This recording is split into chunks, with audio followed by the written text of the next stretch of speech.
Welcome. I'm J. Michael Silver, and this is Foundational Steps, a show where I talk with people about the choices they've made to get where they are in life now.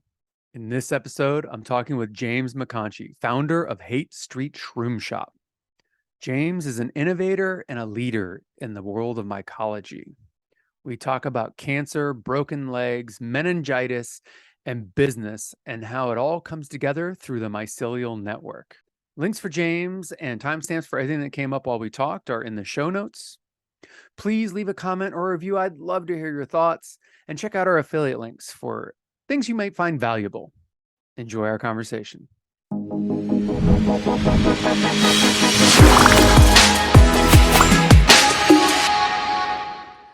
James, welcome. It's good to see you again. Hey, how's it going? So I just want to start off real quick. How are you defining yourself right now in this current time? Like, what's the kind of like the nutshell? This is James. Well, I kind of, with all the work that I'm doing, I kind of look at myself as an educator, an advocate with my work. But I look at my family life as kind of, the first part. So I'm a father and a partner. And then, I like coaching. I've coached wrestling for many years. Mm-hmm. I've taken some of those skills and transitioned them over into coaching people about alternative medicine and forms of health. And yeah, those are the basics, I think.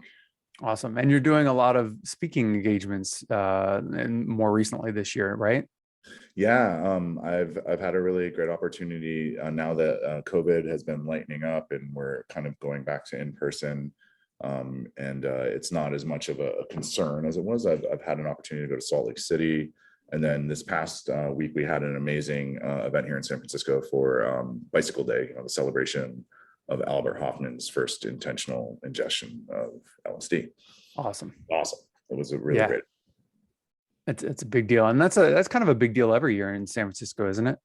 Yeah, it's been going on here for over a decade. Sometimes it's a bicycle ride with a huge amount of people. Other times it's been transitioned to open concerts. And this year, the Legion of Bloom, the event organization that's been putting it on, actually partnered with the Midway, which is a really big private event space here in the city. And we were able to have a whole plethora of psychedelic elders, a lot of cultural icons, and then a lot of people that are working currently in the community-based space for decriminalization, advocacy, companies, artists, and things like that. Awesome. And then it culminated with an awesome concert in the evening. So it pulled everything together. That's great. That sounds awesome. So, I'm sure we'll talk more about that as we kind of get into things, but I'm curious of, what was the kind of the starting place? Like, what was that first moment where, you kind of realized that the decisions you were making in life, affected your reality? I mean, this could be going back to, when you're 4 years old, or it could be, something, more recent, with your family or what have you. But what was the first moment that obviously will eventually have led you to where you're at now doing the work you're doing? Well, I think, there's a lot of like key moments and experiences in my life that have offered, the opportunity of reframing and kind of and giving me a better mindset towards the decisions that I make. Yeah. But sometimes some of these things have been traumatic to some degree, and other times they've been full of elation and awesome positive experiences. But most recently, I think that the couple things that stick out, are when my wife and I made the decision that we were going to really work on attacking the cancer that she had.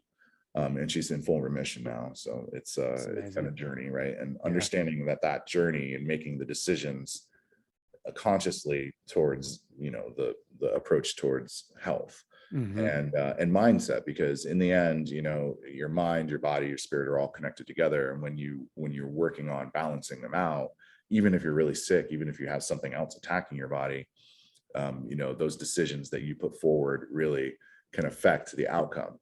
And that for me was a big one. And then directly after that, as I was building this space out, or within that first year or so, I was in an accident and I broke both my legs. Right. And that really changed a lot of my life after that, because I had to slow down and look at things a lot differently.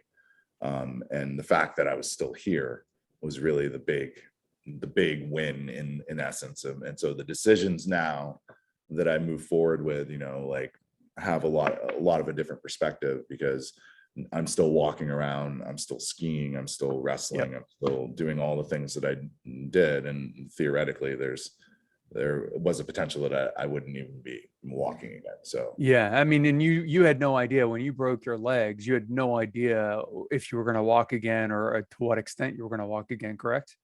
yeah, it was really interesting because so there's a lot of signs, right? Like I'm not a huge I'm not a huge astrology or like into like in-depth things, but I do believe in the idea that kind of when you're in those experiences and then you reflect on them, there's a lot of things that happen, right? And so there was somebody that was there that was helping me, like holding me to like calm me. And then there was another moment when they were pulling me out of the vehicle, where I actually went into what I call coach mode, because basically I was like, well, this is where I am and now I have to do this and I'm going to do it. And it was again the decision that, like, there's nothing you can do, you just have to fully submit to where you are. And then whatever decision you make the following days after this are one step forward to try and get back to where you want to be. Right. And I was very blessed and to be able to make those decisions and have a support team around me and my family around me to be able to actually get to that point where now I look back and I go, wow, look at all these decisions that we made over this period of time through these traumatic experiences. But here we are on the other side, living our lives. I'm very happily running my small business, in a very expensive place, and trying to just give back in ways that I can, and those what the decisions are about. So I'm curious how dealing with cancer and dealing with broken legs, and those are massive events, obviously traumatic events, and also kind of force you to really kind of go inward and ask big questions.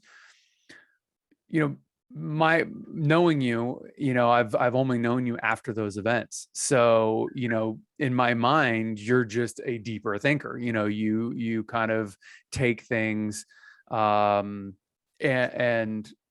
look at them from multiple angles. So it's hard for me to imagine a time where you didn't do that. And I'm curious, was there a time you didn't do that? Like prior to these events, were you not as a global or detailed in your kind of examining of events? I mean, as a coach, you must have had some of that for sure.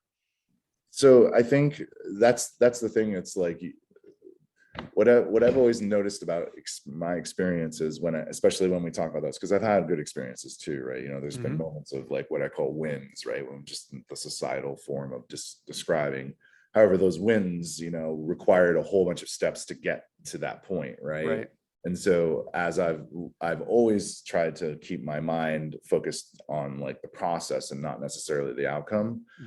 So that is one of those pieces that has always been there. So as I've been younger and been, told, like simple things, like I had spinal meningitis when I was a young person and I'm half deaf because of that.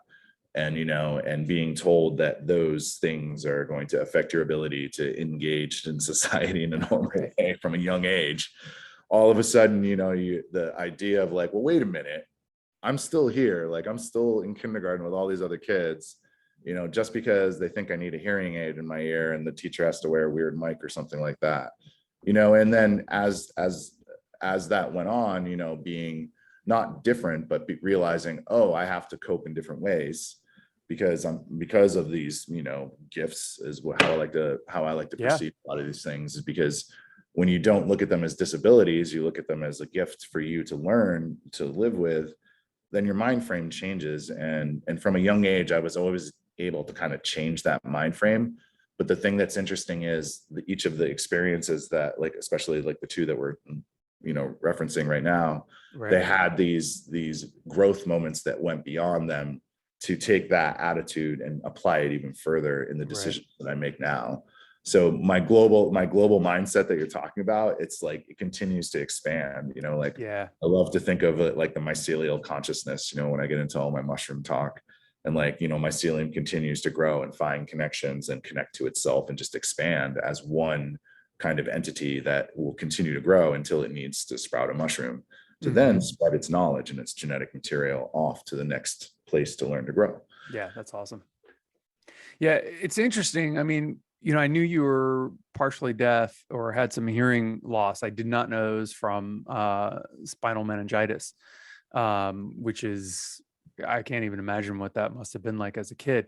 But I'm curious because you mentioned that you're still here. You're still, with the other kids in kindergarten, maybe there's some differences. And at what point in time do you look at it as a gift and because really it is a gift. You got to experience the life, the world, interactions in a completely different way than the vast majority of people, which means you get to have a perspective and a perspective shift that most other people can't even imagine, let alone have easy access to the way you were forced into, having this, new awareness and new perception. It's interesting because I think my upbringing and my parents, my dad's from Australia. And so that really, growing up in a very kind of waspy, very entitled type of upbringing in New England and New Hampshire, and nothing wrong with that upbringing. A lot of the people were working class. A lot of people that I grew up with all had parents that worked really, really hard. As did my parents, and the thing that's interesting is because my father was from Australia, there was always this far off place to go. There's always this place to look at beyond where we were. And because I had that from such a young age, I think it was really easy for me to kind of go through these types of transitions and see that growth, because I knew I always had this connection to somewhere so far away. And I remember like with the spinal meningitis and with some of my my most vivid memories of youth, like I remember coming out of the spinal meningitis and like not being able to talk and not being able to move and having to relearn everything. I was only 2 years old, but it's like my earliest memories. But I also have these really vivid memories of like speaking to my grandfather, who was in Australia, making a long distance phone call to Australia. Okay, we can only talk. Everybody gets like 4 minutes with Pop, And long distance calls just weren't what they are today. Like now it's like, oh, long distance call, you get on one of the apps, it's free, there's no big deal. But a phone call, 30 years ago, over 30 years ago, I mean, it was a big deal and it was expensive. It was very expensive. And, and so when, that upbringing and the kind of the space that my parents created, it's like, they did create this idea of like, of journeying and trying to, and I always joke, because when my dad did come off the plane, when he, in like 1974, when he like rolled off the plane into America, he literally was a spitting image of Crocodile Dundee. Like he literally had the hat on, he had his knife on his hip, he was wearing like a leather jacket. Like that was 20 years before Crocodile Dundee. Yeah, it's hilarious because when Crocodile Dundee came out, you watch my mom would be like, because my dad, yeah, right, I'm sure. Wrestling crocodiles. Yeah. was your father like if he was an avid outdoorsman, like what made him come to America? I mean, what was the impetus for him? I've tried to kind of get the story out of it, but my mom was the journeyer. She graduated college in 64, 67. So my mom graduated college in the summer of love, like right around that time frame. Right. And like a lot of young people at that time, they were literally getting on a plane and just going. Yeah. And my mom got a like one of those round the world tickets you could get with TWA back at the time, and you basically would go and post up somewhere, and then you're like, okay, I'm ready to go, and you would just hop on a flight and they would fly you to the next place. Yeah. And she ended up staying in Australia for over a year almost, and in that time I think that's where my mom met my dad. She wanted to travel all over Australia. She was just fascinated with it, and so she was like a cook on a tour bus driving people around all That's over cool. Australia. Well, she said it was cool until the time it broke down in the desert. Oh yeah, God, that'd be miserable. Yeah, Especially, the technology for, it was just a different time being broke down. It's not like you had a cell phone or, some fancy water purifiers or water collection, capabilities. I mean, yeah, you're you're in the middle of nowhere. yeah, and their stories are good. I mean, in the outdoors thing that kind of came about for us when we were, for me at least, was my parents would take us camping. That was like our summer vacations. We're going camping instead of going to a hotel. We would go, down to Cape Cod. We would go out to the, Massachusetts or northern New Hampshire or Maine, Right. and camping. It was just the way that we spent our time. And I'm very blessed because those experiences, immediately, transition over to the work that I do now with going out and foraging for mushrooms. Yeah, absolutely. And That's actually kind of what I was curious. So you said your mom was a journeyer, and so you got some of your need or desire for travel and experience from her, but your dad was the outdoorsman, and he brought in that real nature and took you guys camping and everything else. Yeah, and he was quite the quite the MacGyver too. I always make jokes to all of my my students and people that come into these workshops that I hold here in the Shroom Shop, and kind of say, hey, become a MacGyver, because once you start really thinking about how to apply the knowledge that you're learning, all of a sudden, like, mushroom growing becomes this really fun experiment every single time you do it. And I love sharing that. I mean, some of the mushrooms can actually be turned into fabric, and I know I'm blanking on his name right now. Right here is a reishi mushroom, and it's turned into fabric. Nice. Yeah, it's Paul Stamets. He's got the little mushroom hats, those little like felt hats. That's actually that's a different mushroom. That's called Amadou. Okay. And that one is it's felted. Like, when it myceliates, you can let it grow over a certain shape and it'll take on that shape. However, the joke that a lot of us mycologists say is, when we find Paul, who's going to be the person that goes and lights it on fire, because it's extremely flammable. Oh, geez. It was originally used as a fire starter. So it was. Oh, I think I heard about that once. Because it would stay burning. Nobody do that, by the way. I don't. Yeah. But the dried mushroom, you could light it or ignite it, and it would stay an ember for a really long time. Is that right? Yeah, and it is flammable, but once it smolders for a long time. So yeah, so you can carry it and take it places. Mm-hmm. Nice. So okay, so childhood, like, wow, you do there. I mean, everyone's level of trauma and everyone's level of, what is bad or what is a horrible experience is completely relative.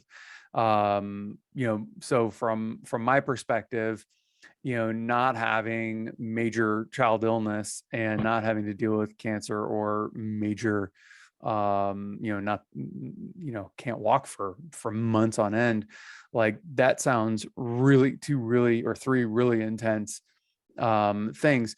And it sounds like there's just always been a progression from, from childhood of being able to kind of look off in the distance, get a shift in perspective, from an early age.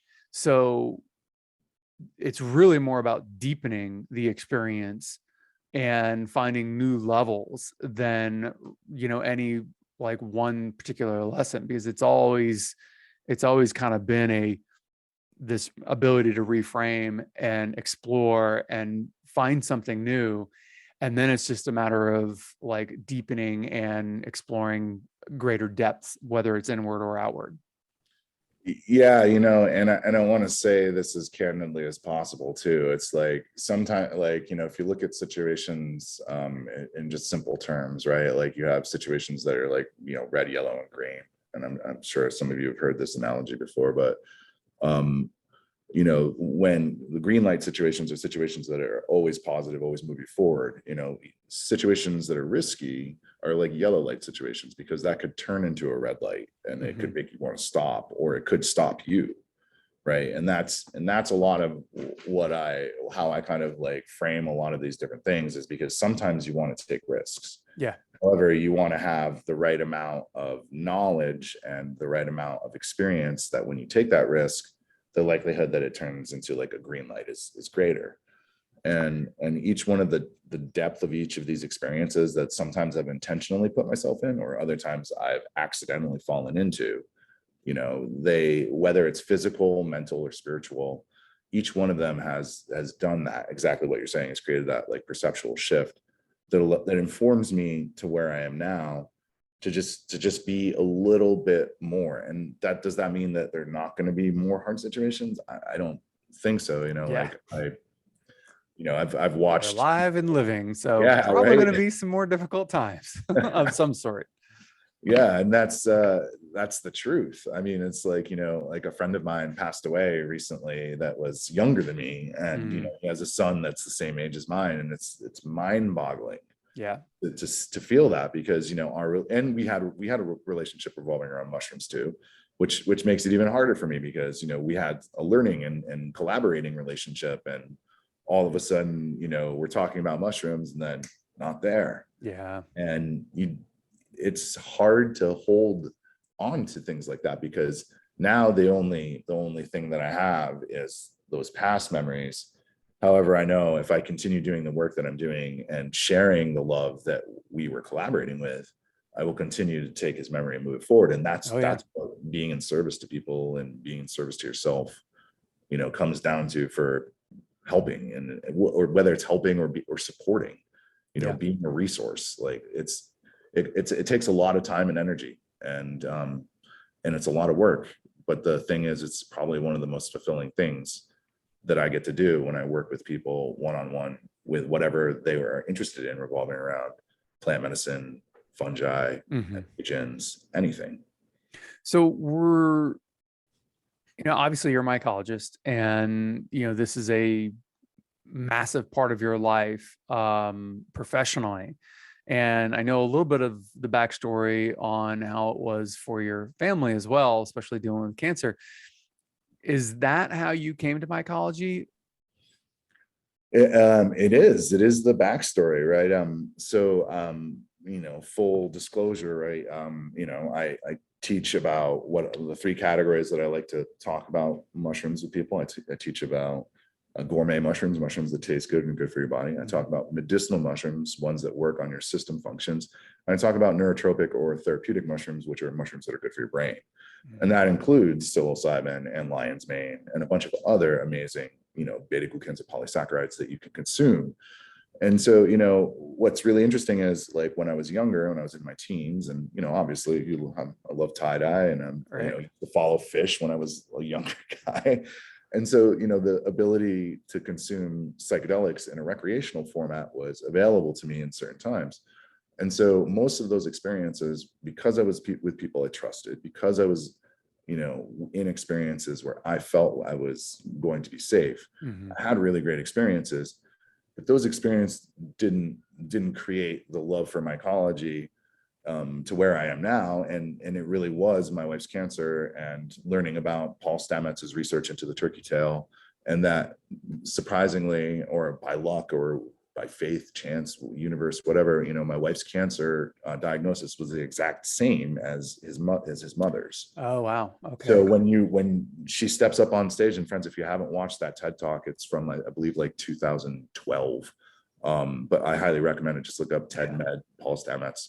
It's an amazing TED Talk. I've given that or shared that to so many people. It's an amazing. When he gets to the end, he brings his 80-plus-year-old mother who had stage 4 breast cancer up on stage, and she's in full remission and like walking around and happy. And she lived a normal, happy, like Twilight for a good 10 years after that. Yeah. Contrary to Western medicine. Exactly. Yeah. And so that was the start of it, because once I watched that, knew the diagnosis was the same, and it was a friend of mine who had actually been, doing a lot of personal growth, trying to deal with his, with Crohn's disease, which is a degenerative autoimmune. Yeah. It's really horrible. And he was able to actually, through diet, through supplementation, and through really paying attention, able to actually get rid of all of the issues. And it included a lot. It included like working into a gluten-free diet, cutting out all alcohol, like no longer, because a lot of the inflammation and the problems that were creating those came from the consumption and things like that of just different types of foods, and then the normal stress of life. Yep. And he was able to do that. And then he said to me, he's like, because he spent a whole bunch of time in China learning about Eastern medicine, he's like, you need to go watch this. And the mycelial fibers started to proliferate and create in my mind.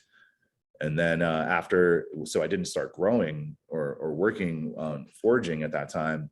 We were really just focused on the protocol and, the health, and making sure that our support systems and all of us were supporting Melinda while she was going through that journey. And when we came to the other side of it, after supporting Mr. Stemets's amazing company and amazing supplements for a year and paying a lot of money for them, my mind just started spinning, and I realized, I think I can find these right in Golden Gate Park. I'm pretty sure I can. And lo and behold, one of my favorite parts about taking people on forays in the park is the entrance that's 2 blocks from my house. I show you the stump where I first found turkey tails, which is literally at the entrance to where I live, and it's cool. So yeah, that's amazing. I figured it out and started finding my own medicine. Yeah, I mean, that's part of what cured your wife and gave Melinda a second shot, really. I mean, is right out your door in a park. I mean, it's really amazing. It was mind expanding, and that perspective shift. And that's the thing too, that I love to talk about, like I work as a decriminalization advocate here in San Francisco, trying to have discussions about, psychedelic medicine and healing in all the different formats, in a medical and research format, and in a ceremonial and indigenous format, and even in trying to start to build the discussions revolving around recreational, because clearly the capitalization in the space is interested in that endpoint where they can sell their product to consumers. Oh, yeah. Yeah, I mean, the banking system, my understanding is the banking system is lobbying for federal legalization of cannabis because the money is just too great. And the the work that's being done at Johns Hopkins, Stanford, and Oxford, and all the different universities around psilocybin and other psychedelics is such that, again, the banks are like, well, we want a piece of this. We want to be a part of this. And the health benefits are just, undeniable at this point in time. Well, we have a couple lucky things, I think, in the back pocket of kind of psychedelic healing and entheogenic healing is that most people's consumption of these medicines doesn't fall under the scalability models that most of these corporate interests are looking towards, which is actually a good thing, I think. Yeah, it is a good thing, and if I look, and people ask me to look into the crystal ball all the time, and say what I think the future is, and really honestly, I for quite some time, I don't think you're going to be able to go into a dispensary and buy like a 5-gram chocolate bar. Like, I think there might be a microdosing type of dispensation on a daily basis for people. And it'll probably be something that, there's a limit per daily sale. Yeah. Space. I mean, so that people don't. I'm curious to get your thoughts. I mean, my feeling is decriminalization is far more important than legalization from when it comes to, mushrooms, psychedelic mushrooms and medicinal mushrooms of that sort. What's your take on things being on the forefront of the movement? So I agree. And it's a pretty straightforward argument for me, coming from San Francisco. And that's because here in San Francisco, if you look at cannabis decriminalization period, it all started here. It all started in 1991 with Dennis Perone. In 1993, Proposition J went up to become Proposition 215 at the state level. And I want everybody, if you don't know Prop 215, to go and look at it, because it's a very simple 3-tenant, decriminalization decree. And it's protect the doctors, protect the patient, protect the caregivers, do no harm standards, that if you fall outside of these 3 things, you are not protected. Yeah. And it was really straightforward. So if you were trying to do nefarious behavior, you weren't protected. However, if you were a caregiver, you were a doctor or a patient, and you fell within the framework that they created through the licensure system, which was very straightforward and affordable originally, it created a collaborative between those three groups. And I think there's a big misguided or misdirection in psychedelics, because there's three groups that are just like that exist. However, in the legislation here in California, they haven't had any really discussion about that caregiver model. Because for me, as a person that likes to grow mushrooms, right, I can't grow psychedelic mushrooms, they're illegal. Right. But if they were decriminalized or they were legalized and in some type of licensure, my wish would be able to grow as much as I want, so that when people come and learn, I can just give them away. Yeah. And based on the way that limitations are going in the legislation for here in California, personal limits are, I'm not sure that I'm protected because I'm not a doctor. Right. And I'm not a therapist, or what I believe they're labeling as kind of a licensed healing practitioner. Right. So they don't have any of the licensure system. So I don't even know how I would become a licensed practitioner to be able to do that. Right. So I don't know that. I don't know. There's not a framework as of yet. Yeah, it's so that's why like more broader decriminalization is much more important.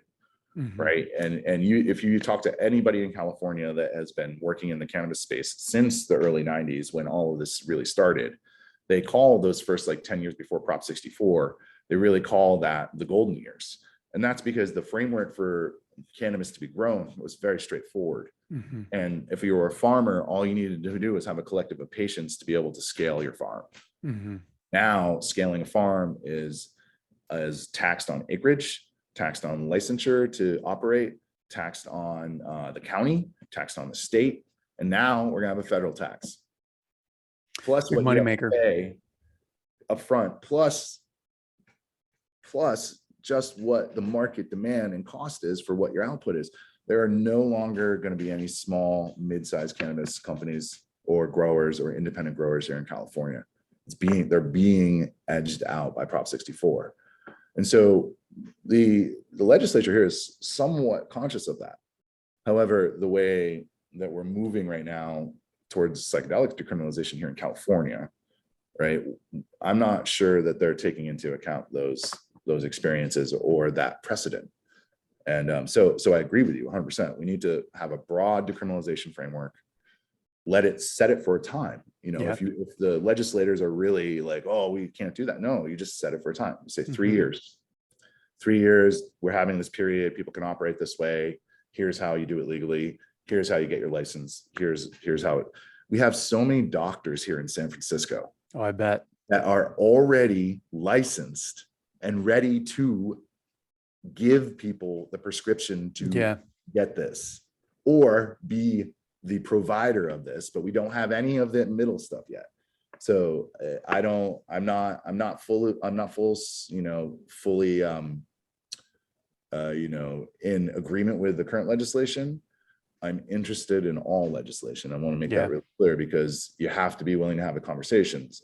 I don't want to point and say this is wrong. I want to say, hey, I don't understand where I, as a small business owner, as somebody that wants to be a part of the development of this space, where I find myself. And that's a big deal. I mean, and also where other people are going to fall. I mean, because your ability to make decisions and your ability to see clearly what's going on is being hindered by a system that does not want you to see what's possible, to some extent.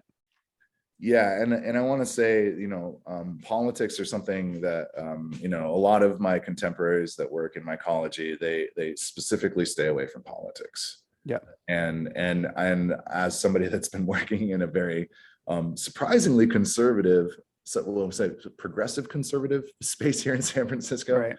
We're not as progressive, I think, as a lot of the country would lay us out to be, just from our history. Politically, we're very central and very motivated towards political, movement forward. And it's a stepping stone. If you're a part of the board of supervisors here, you might become an assembly member or a senate or a state senator, or maybe you'll run for mayor, or maybe you'll run for governor. It's always been used as a stepping stone here in SF, and trying to engage in that weird hierarchy and try and bring the conversation to the table without pointing fingers or saying you're wrong for doing this, and trying to move the needle. And my hope is that, you know, I've always considered this like a multi-pronged approach, right?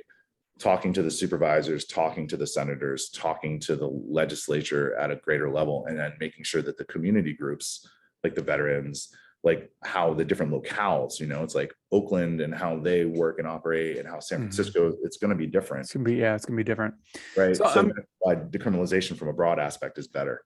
yeah, and hopefully that's in our near future. But okay, so not to get too far off into, you know, things outside of your, I mean, that is in your personal sphere, but it is starts to kind of go into the larger atmosphere. So just to connect this back to, you know, where we started with your broken legs and your wife's cancer, you know, you would not be even aware or have any awareness or any working knowledge of the mycelial world if it wasn't for your wife's cancer. How did, you know, breaking your legs and how did these things now begin to inform, and you've always been, you know, working to change a perspective and have journeys and expand your experience inward and outward. So how did those two experiences inform how you go about, you know, the work and really taking that risk? Because a lot of people would say, to use your own terminology, you know, mushrooms are a red light, and not just psychedelics, but turkey tail, reishi, and all of the other medicinal mushrooms, because they're not regulated and they're not studied by Western science. So a lot of people would just think, well, that's a red light. At best, a yellow light, definitely not a green light. So how did these events change a red light into a yellow or a green? Yeah, you know, so the irony in the first experience, right? So the first experience was, you know, was predicated a lot by the idea that we wanted to not attack her cancer, but we wanted to create a protocol and a routine that made Melinda feel like positively that the work that she was doing was going to create positive results. Yeah. And so that was like the starting point of like really, you know, seeing that those decisions and that those things were happening. And the irony is, so seeing that TED talk, and then really where it was substantiated was that at the same time she was entering treatment, and we were searching through the different types of research studies that she was Eligible a potential for. candidate for. Mhm. The John Hopkins study happened to be in the mix of all of those. Oh, interesting. And so I looked at it, you know, and kind of laughed, you know, because of course we're trying to find humor. And I said, well, maybe you should take these mushrooms too, babe, you know. All right. And, you know, and I just explained to her, I was like, yeah, I used to, you know, when I was 18, I used to go like to a Fish concert and like eat a big shroom chocolate and just have a ball, you know, not really knowing what I was expanding on, what the actual, you know, what it was doing to me. Mm-hmm. And because that study was out, I started kind of thinking a little bit more. When I started foraging, right, I realized too, you know, psilocybes, the variety of psilocybin containing mushroom, that they're endemic, they're everywhere. Like, you know, you find them everywhere. And that doesn't mean woods, there's, you know, that just straight up caveat, right? Don't be going out and eating mushrooms thinking finding them, okay? Yeah, like, mushroom it'd be dangerous. is really important in the wild, okay, friends? So please, you know, you need to have like a solid guidebook that you take with you. The National Audubon Society book is a great reference. And then before you consume any mushroom, just make sure you know. But what really, as that connection point that, you know, we're talking about, I was like, because Melinda was going through her protocols and things, I was also doing the same, right? So I was trying to entertain, like, you know, doing all the same things and being, you know, actively involved with the yoga and the Ayurvedic different sessions and the different types of sound healing and things like that, that we were just trying to do to keep us like mentally okay while we went through it. And, you know, the mushrooms just kind of kept calling to me sort of through that kind of connection of like consuming it from like, yeah, this is great, I'm going to boost my immune system too. And then, consuming a lot of them and then being like, oh, wow, we're paying thousands of dollars for these. Like maybe I need to like expand my knowledge a little bit further on this. And that catalyst right there started really getting me thinking about it. Because once I started finding the turkey tail was very easy to identify, and I love using it as a first mushroom for people to go and forage. It doesn't taste good. First off, let's just make that clear. It doesn't taste very good. Depending on how fresh it is, sometimes when you grind it down or you make it into a tea or whatever, it can be like very cottony. It's fibrous material, and the way that the chitin is brought together in that particular mushroom is interesting. So I started kind of just going and finding it and just keep going. And that just kept spurring this idea that, wait a minute, there's so much more to this. Like, okay, well, maybe I need to go try eating some oyster mushrooms. Like, I know that those are pretty good and they're healthy for you. The next thing I know, I'm like making like all these different, like, Melinda doesn't like the consistency of mushrooms, like the actual texture. The texture. Thank you. So I started like trying to cook them and like trick her. Hey, try this. Here's a crab cake. Do you like it? It's got lion's mane in it. Nice. Lion's mane is one of the best tasting mushrooms, I feel like. Have you ever fried it? Yeah. Oh man. Yeah, Ashley will oftentimes buy some fresh lion's mane, either from the farmer's market or from the store, depending on week, month, whatever. Chop it up and pan, fry it or sear it or whatever with a little bit of oil, olive oil or butter, or coconut oil or avocado oil or something, and then add it to like tacos. It's fantastic. So you got it right. Like high heat oil. That's one of the tricky things that, cooking mushrooms that a lot of people miss out. So when we're cooking, always cook your mushrooms first and foremost, right? Like, can you consume mushrooms raw? Yes, you can. But when we cook them, what ends up happening is we start breaking down the chitin, the cell, the biomass, the cell wall structure of the actual mushroom. And when we break it down a little bit with the heat, it actually gives our body more access to the good stuff that's inside it. Oh, interesting. So that always makes sense. Mushrooms. So again, a little sidetrack for just to have a second. The most common mushroom that you find on pizzas and in most kind of cuisines are typically just little button mushrooms, right? Yeah, little buttons and creminis. And do they have a lot or some medicinal purposes? So first off, all mushrooms have medicinal purposes. There's purposes, right? There's always vitamin D, there's always calcium, and finding a lot of trace elements in there. When we get down to the buttons and the creminis, they are probably the least nutritious of the edible mushrooms that are out there. And the reason that we consume them so much more is they're probably they travel and they stay the longest. So from a commercial standpoint of mushroom growing, like you can harvest buttons and like they can like be harvested and packaged and still sold like a week later. Oh, wow. Whereas oyster mushrooms, once they're harvested, they need to be sold within like 2 to 3 days. Yeah, we've had trouble with our oyster mushrooms, like keeping them. It's like we got to eat them. We buy them, we got to eat them, kind of thing. If they sit in the fridge too long, that's why you should grow. Yeah, well, we've grown a little bit, but we're not. I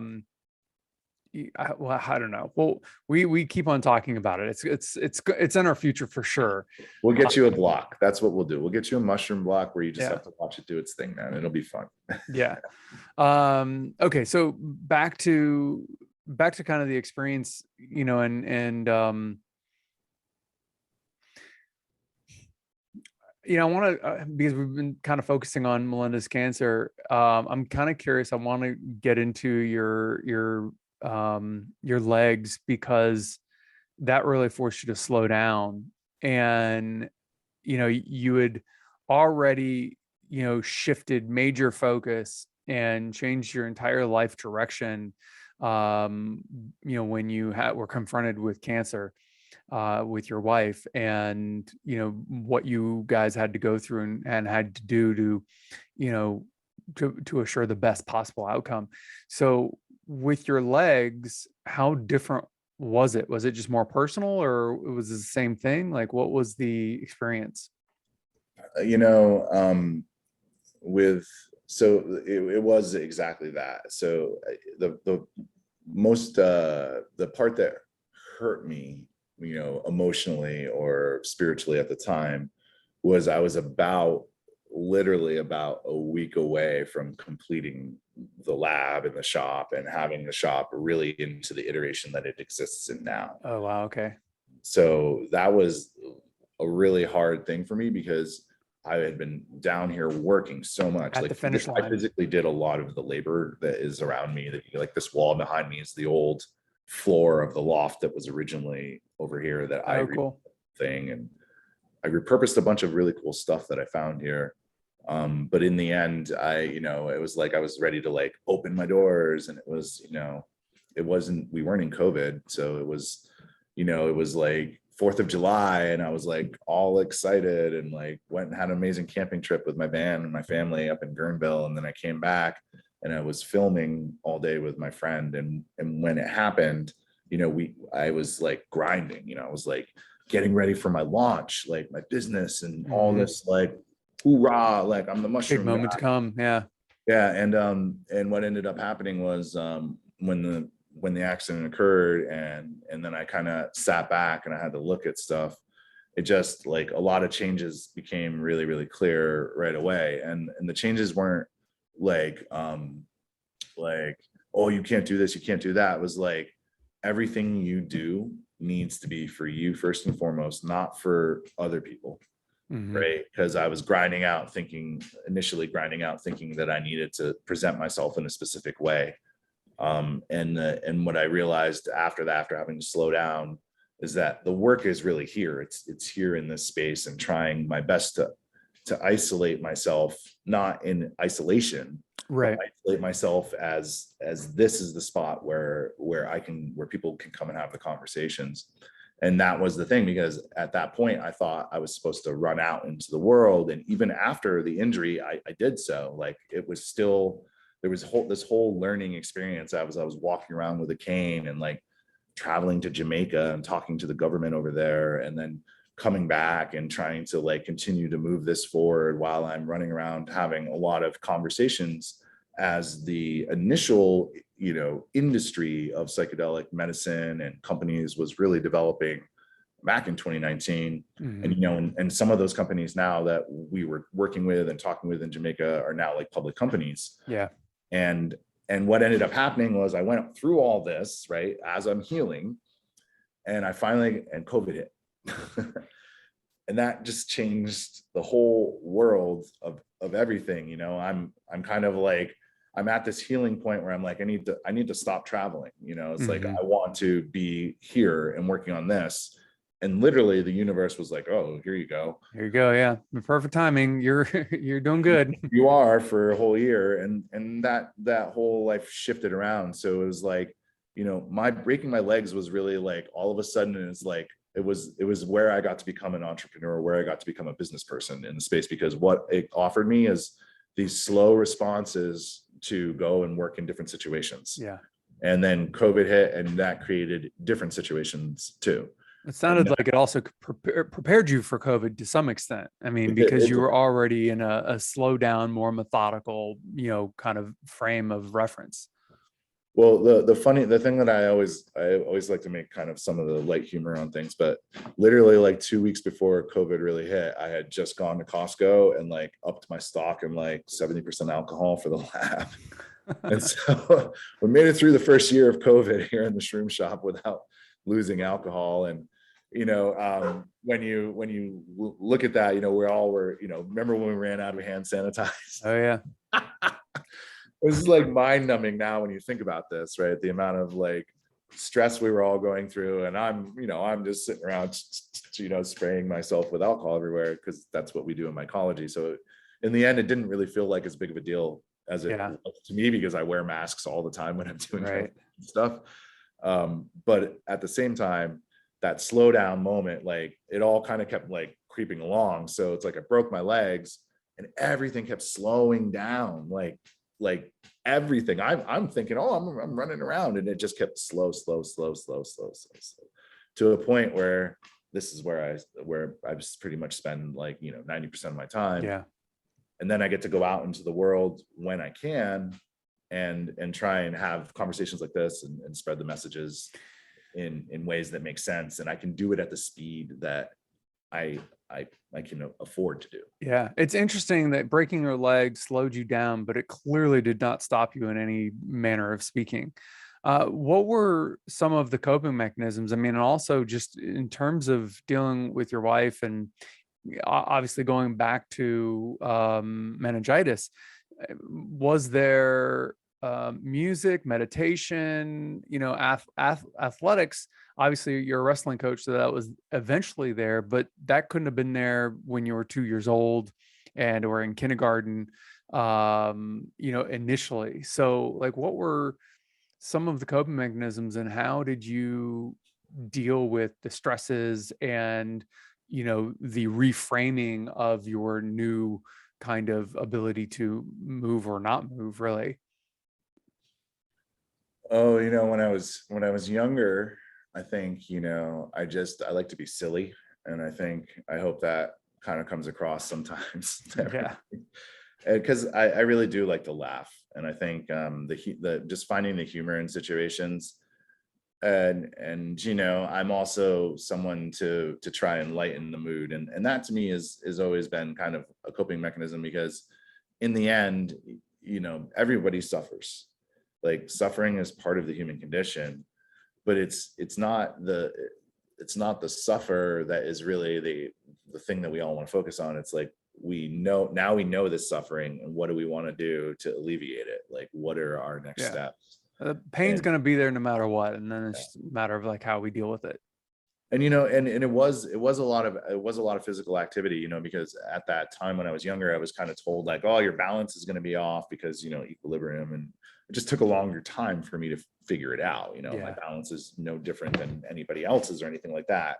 There was this learning curve when I was younger, and I just stuck with it because I really wanted to do all the same things that everybody else was, even though I might have been like going to like physical therapy or occupational therapy and like working with somebody who's like trying to like get me to like jump properly, or like, instead of run, like swing my legs out, or whatever I was doing. Being physically active or having some sort of kinesthetic awareness or really being in your body and getting it to move was a big part of coping and processing and just growing in general.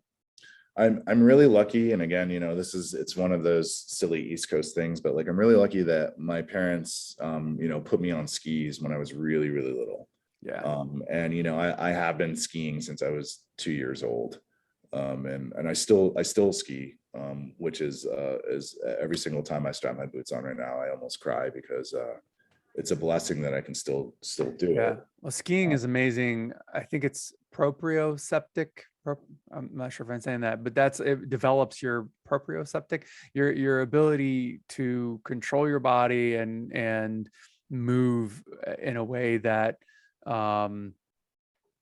it's a higher level. I don't remember all the ins and outs, but it's been explained to me in the past. All I know is I agree. Yeah. It's like, skiing to me is it's a special thing. I try and share it with my son. It's hard, living here in San Francisco, having to drive really, really far. And that again makes it like, sort of like, also makes me really comprehend like what it means to be able to do it.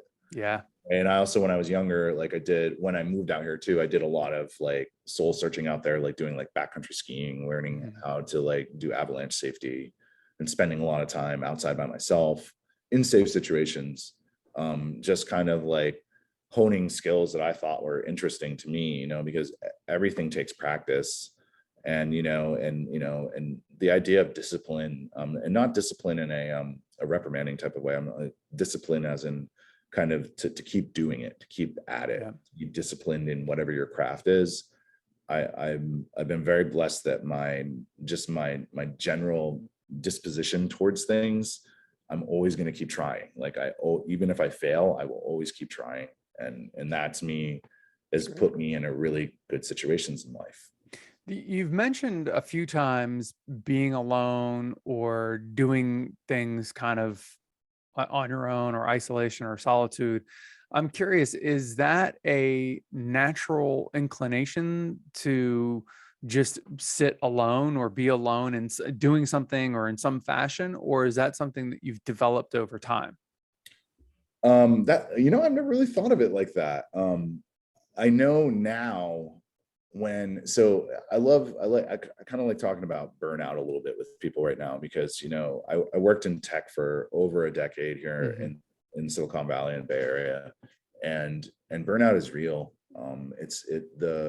The level of expectation on the output and the time and energy that individuals are put forth into their corporate and their professional careers now, Yep. unless you're in a very specific niche space, Yeah. it's everybody is getting burned out. Yep. And what does that mean? That means to me that we're missing a lot of that connection to ourselves, right? Because we're so focused on everything else and making sure we hit the schedule and hit the time and hit the demands and hit our numbers. It's all and external. targets. Right. And what does that have to do with you personally? Really, in the end, nothing. So one Yeah. of the hard things mentally for me coming out of tech was like, oh my gosh, like I'm making these things. There's millions of dollars running through, not my hands physically, but through the projects that I'm working on. And in the end, it doesn't really matter, because 3 years down the line, all that work for millions and millions of dollars we did, there's going to be something else to replace it. Yeah. And that's not bad, but what is enough? Right. Right? Like when I look at my old hand tools that are, kind of that came from my family and my grandfather and stuff, like these old wood planes and stuff like that, they last, they still work hundreds of years. Right. A lot of the stuff that we create now doesn't have that lasting ability. And unfortunately, because of the way that tech works and a lot of like applications and platforms and things like that are online or in the digital world, we don't have that long standing association that exists in the physical world. And I think that is a huge disconnect within our mental state when we think about the value of things that we're doing. Like whether you're paying for Netflix or you're paying for a new car, or, it's like car dealerships are on the way out, man. You're gonna be buying your car on the website soon. They just deliver it to the door. I mean, Carvana, CarMax, I mean, they're already doing it. Car Guru, or Guru, I Yeah. don't know, whatever. It's It's just happening. interesting, right? Yeah. So our connection to the real world and the digital world is starting, like the metaverse, right? Is starting to kind of start to cross over a little bit. And that's okay. I'm not opposed to it. But what I realize is that the actions that I have here in the real world are so much more staying than anything that I put out into the digital world. And that's not saying I don't like the digital world. I love it. Like we're here talking right now. We're able to communicate. For sure. Yeah, no, I mean, it's amazing. Yeah. We can't complain about that. But as somebody who was working in that space and developing all the technology, I'm realizing I started getting disconnected from my natural spaces around me. And look, 10 years ago, 20 years ago in tech, you used to be able to be like, yo, man, pow day, I'm not coming in. I'm going to go skiing, dude. I'm going up to Tahoe for the day. That doesn't exist anymore, right? The work-life culture, the work-life balance that used to be a part of the draw to the tech industry, Gone. like it's gone. My wife works in tech still, and like we've been working in this industry she's been working in the industry for a very long time. And the things that were cool about working, the jokes that you remember, that HBO show Silicon Valley. Yeah. Those jokes were real, but it's not there as much anymore. And if it is, I commend you and your workforce and your workplace for maintaining a good work-life balance culture, because I don't see it as much as I used to. Yeah, that's sad. So just to punch that solitude one more time, because there's something there, I think, just come back to it. How did you develop that ability, or when did you? Okay, I've got your answer. So one of the things that I don't know if I was chasing, but the idea of flow state. And so there are certain moments in my life, like whether like imagine like when you're a kid and you stick your hand out the window and you start doing this and you start feeling the flow of the wind, and you become mesmerized because you're realizing you're doing that radial shift and you're like flying, basically. You're basically flying, like you're understanding the concept of flight. But that feeling is like so interesting.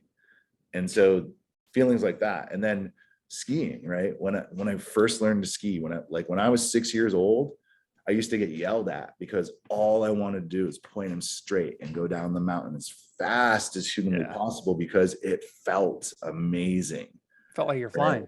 Yeah. And Yeah. so it was always kind of chasing this idea of like this state of like, wow, like mentally like locked in. And if you can see me, you know, this is exactly the vision, the not tunnel vision, but the mindfulness to be so locked into that moment. Mm-hmm.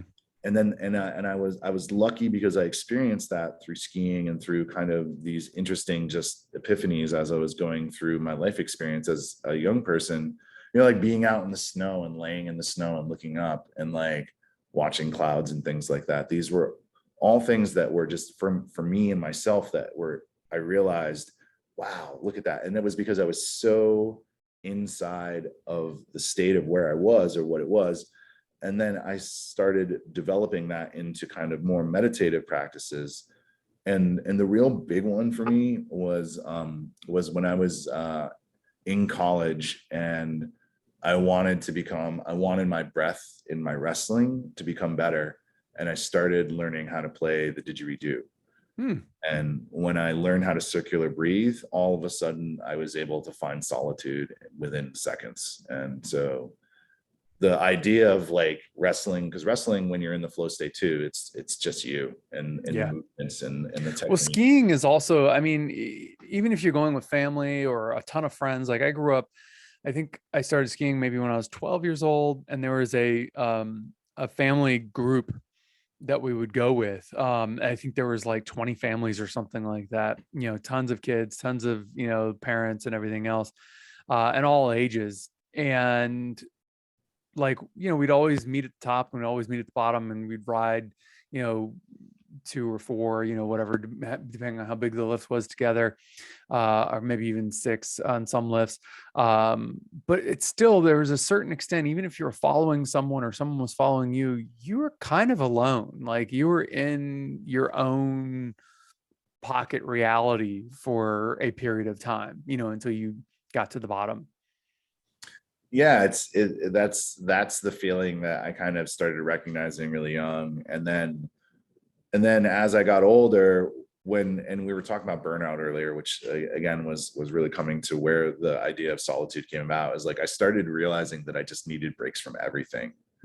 And that was mainly because as I got older, you know, I got diagnosed with like ADD when I was like 16, and they put me up with way too much Ritalin, and that perceptual shift created a lot of, not havoc, but just a lot of it took a little bit of time to get the mechanisms back to where I wasn't dependent on it or didn't need it as a part of like my daily routine. I'm going to take my, you know, my speed. Just like once I got that out of my system and started really kind of like being mindful of all the things that I wanted to, I started to realize when my brain was really just firing too much.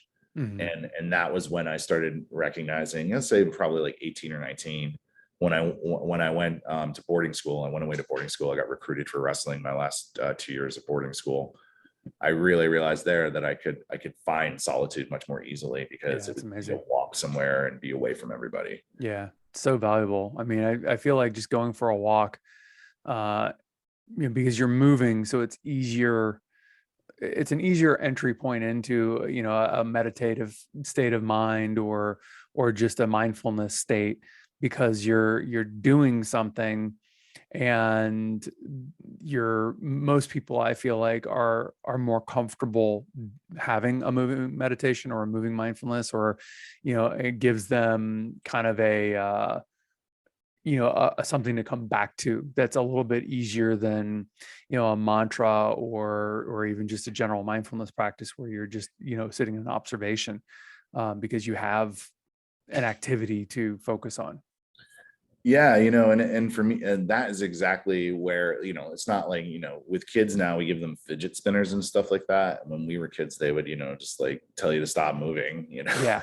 Like, stop. Stop shaking your leg. when I was discovering this, I was able to tie it, because I would be like, okay, I'm going to go on a big hike, and then I'm going to get up to the top, and I'm going to like lie down. And, like I would set these expectations for myself to know that the purpose for me was to just like try and like let go. And that letting go, especially as a younger man, with all the social and just situations that you're going through, I felt really lucky to be able to kind of like step back and like find moments to let go. And it was hard. Like, I don't think my college years were anything that I look back on like super fondly, other than, Right. I got a great education, made some great friends, and then like went through a whole bunch of emotional strife as a normal 20-year-old. But I mean, Good luck, it's 20-year-olds. Good luck, millennials. but that's kind of the thing. It takes time to develop. And if you're not told that this is something you need to develop at age 5, then you're not going to come to it until, if you're lucky, in your late teens, early 20s. Most people don't come to it until they're in their 30s or 40s, and realize that they need to develop a practice of solitude. They need, develop some sort of mindfulness meditation or something that gives them space, gives them a buffer. We all need time, right? We all need personal time. And that's part of that, that burnout idea that we were discussing there a little bit. It's just like, we are pressed from so many angles and from so many different sets of stimulation in current society, right? Whether it's your phone, it's your computer, right? Like, I'm sure like a million pings that like popped up in your messages as we go through this, because it always happens. Oh yeah. Right. And it's like, we look back, 10, 15 years ago, when we didn't have computers in our pockets, we all knew it was kind of coming, but here we are. And now our processing capabilities internally, while still the same as they were 10 years ago, we're expected to actually process at a much faster and higher rate. And so when we look at that, like the amount of like mental stimulation, visual stimulation, like the amount of like work that you have to do in your brain on a daily basis. Oh, it's so, and it's like I've had conversations where friends are like, "Oh, just listen to your podcast on like 2-speed." And I'm like, "Whoa, like just try and like have it in time and listen to a chipmunk like talking about this." It's doable. Like it makes sense, right? That's the faster way to do it. But I'm like, but that means I'm trying to rush through the actual time it took to create that, because I want to get to the content, not necessarily the experience that was going on at the moment that it was made, right? Yeah. Well, there's different, like I'll oftentimes listen on 2x or even 3x, but it's more about, if I'm listening at a high speed, it's more about staying focused, because the faster it goes for me, the easier it is to stay focused. I'm jealous, and I can't do it. It's like, you know what? I'm going to try it now. But the other side of that is, if it's going slower, if it's, if it's at the normal speed or even slower, if I'm in a no stress environment, like let's say it's like 11 o'clock at night, then I can experience, like you said, what's going on in the moment of this thing's creation, especially if it's like a really, really interesting dialogue of some sort. Like, I might want to immerse myself more deeply in it, so I'm going to slow it down, but I'll have nothing else going on. If I'm doing other things, or if it's the middle of the day, like, to keep my attention, it's far easier at higher speed.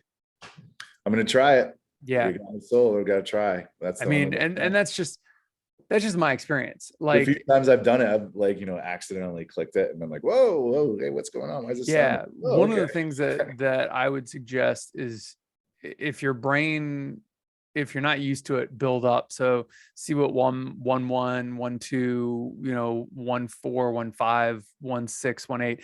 Like, I think Audible has 1 1 2 3 4 5 6 7 8 all the way up to like 1 9 2, and then 2 to 3. Where Spotify and Apple, I think you're in maybe different increments, and YouTube, depending on which platform you're on. If you're on the app, I think you have more. If you're on your TV, you have less options for speed. So it's but you just try slightly faster, and then slightly faster, and then slightly faster more, and it will either help you focus or you won't be able to follow. Like, But, You for try. me, I need a I little need it more to focus right focus. now. Say again? I need a little more focus right now. Yeah, for me, it helps me focus. It's amazing listening at 2x, sometimes faster, but usually 2x.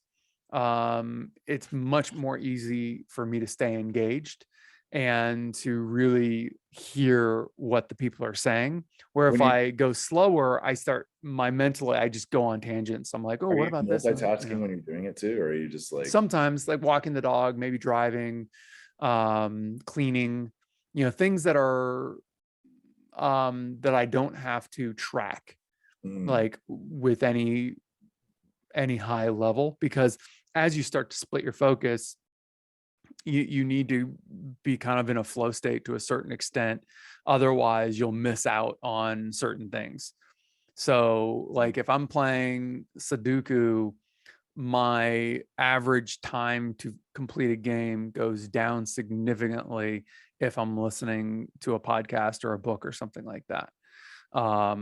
So because that takes mental acuity, and listening and taking it in and absorbing it takes a certain level of mental acuity. So there's a definite, I've tested myself enough times, there's a definite diminishing of your mental acuity when you're listening to something.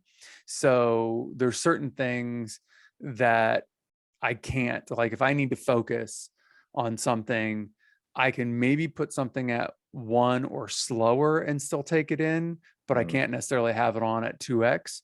If I'm doing something where it doesn't require any real mental acuity, like cleaning or walking the dogs, or driving takes an enormously low amount of, because you've got to let the car do what it's going to do to a certain extent. So all you're doing is tracking any potential hazards. mm. And as long as no potential hazards come up, then you can listen at a higher speed. As soon as a potential hazard comes up, then you're going to end up having to go back and catch, you have to backtrack, 15, 30 seconds or whatever to hear what they just said. Oh man, well, I am definitely going to go after it. All right, Yeah, because I want to try now, it's and interesting. I mean, I've played with it a my lot processing. and experimented a lot to find what works and what doesn't. And you do have to sometimes go backwards to catch what just happened, Well, and one of the things that, with the point that I was using as an example, not necessarily directly related to this too, but it's like, part of what we're kind of going through in our societal shift revolves around the ability to like process more and more and more. Yeah. And to me, I think there's a discredit to our connection to nature and to other humans by getting into these states of having to like process these alternative or mid-level realities, right? Like I'm going to be very interested as the metaverse and commerce and like engagement shifts into, it's in a whole alternative space where you can operate and live and do all these things without having to be in the physical world, and that's what I expect it will be. I think things will slow down too. I mean, it's part of the reason why I enjoy doing these episodes, is because it's a slower down. I'm not paying attention to a million other things. I may write something down. I may, do, but for the most part, it's a much pared down, slower removal of things when I talk with people like this. And I think it will be easier to do that in VR, and AR will, I don't know. We'll see. There's going to be a transition, It'll and be that, interesting. It's going to be, it is the transition. yeah, Like I'm really interested because right now it's like, I feel as somebody that grew up with technology, watched it advance, and here we are moving into kind of this new age of where technology and life are really starting to immersively cross into each other. I'm going to be really interested to see how people of our age, as we age up, right, as we age, how we interact with that environment, because it's going to be so different to what we're used to. Well, what's really interesting is Andrew Huberman was doing an episode on sleep, and he was saying, I believe it was Huberman. He's a doctor, I believe, at Stanford, or a research scientist at Stanford. Maybe not a doctor, but a research scientist. He was talking about sleep studies, and evidently, if I'm remembering correctly, This sleeping, 6 to 8 hours a night is more of a recent thing. People used to be very common for people to sleep 2 or 3 hours, get up, do things, sleep for another 2 or 3 hours, get up and do things. Like that used to be an incredibly common way of life. And like, I don't know, like there's some health benefits to both. So I don't know, and what the future holds, but with VR and AR and everything else, sleep schedules and 24-hour time frames might be much more normal, which means if you're optimally working, I think he also said in other podcasts that the optimal work zone for anyone is about 4 hours a day. And then you can do some stuff other times in the day, but you're only going to get like peak 4 hours in any given day. I would agree with that. Yeah. And so it'll be interesting to see how that also translates, because if everything kind of goes virtual, and AR, then the peak 4 hours might be different for everyone. And, it may create a much more easier time working with other people in other countries. And, I can be very, very alert and awake at, between, say, 8 o'clock and 10 o'clock at night. They can be good hours for me, for working. So, it just kind of depends on what's going on and if I can actually utilize that time or not. So, and I think VR could allow that. Well, I like that concept, because really what that does is it actually creates a more dynamic like workforce for all of us. Oh, absolutely. Schedules, right? Like, because then you can pick when you want to work. Yep. Especially if we all had to only work 4 hours, man, I'm down. Bring me to that. All right. I think talking about the future and talking about 4 hour, working days, I think this is a good place to kind of tie it up. So, and we can always come back and get more hyper focused and, in another episode down the road. What do you have going on right now, and where can people find you? What's going on right now is I'm getting ready for local events here in San Francisco. In June, I'm going to start what I'm calling the Spore Labs workshop, which is where I'm going to be bringing in special guests that are other mycology cultivators from around the community, and then having like a nice seminar class for somewhere between 20 to 50 people to come in and learn on different topics revolving around mycology, whether it's cultivation techniques, different techniques, genetics, testing, a whole bunch of different topics that I want to expand on and bring people that are working in those spaces together. Yeah, it's amazing. You can find me at HaightStreetShroomShop.com. You can find me on the Instagram. That's another place I'm always at Haight Street Shroom Shop, and that's just an ST for the street part of it. And then I'm also on all the other social media platforms: Twitter, TikTok. Awesome. Snapchat, all that stuff. I'll put all those links in the show notes. And if there's any events that are local that also have a virtual component, if you share those links, then I'll make sure those are in the show notes as well. I would love to. Right now, I'm actually going through some planning cycles with the Legion of Honor here in San Francisco to try and build a veterans event.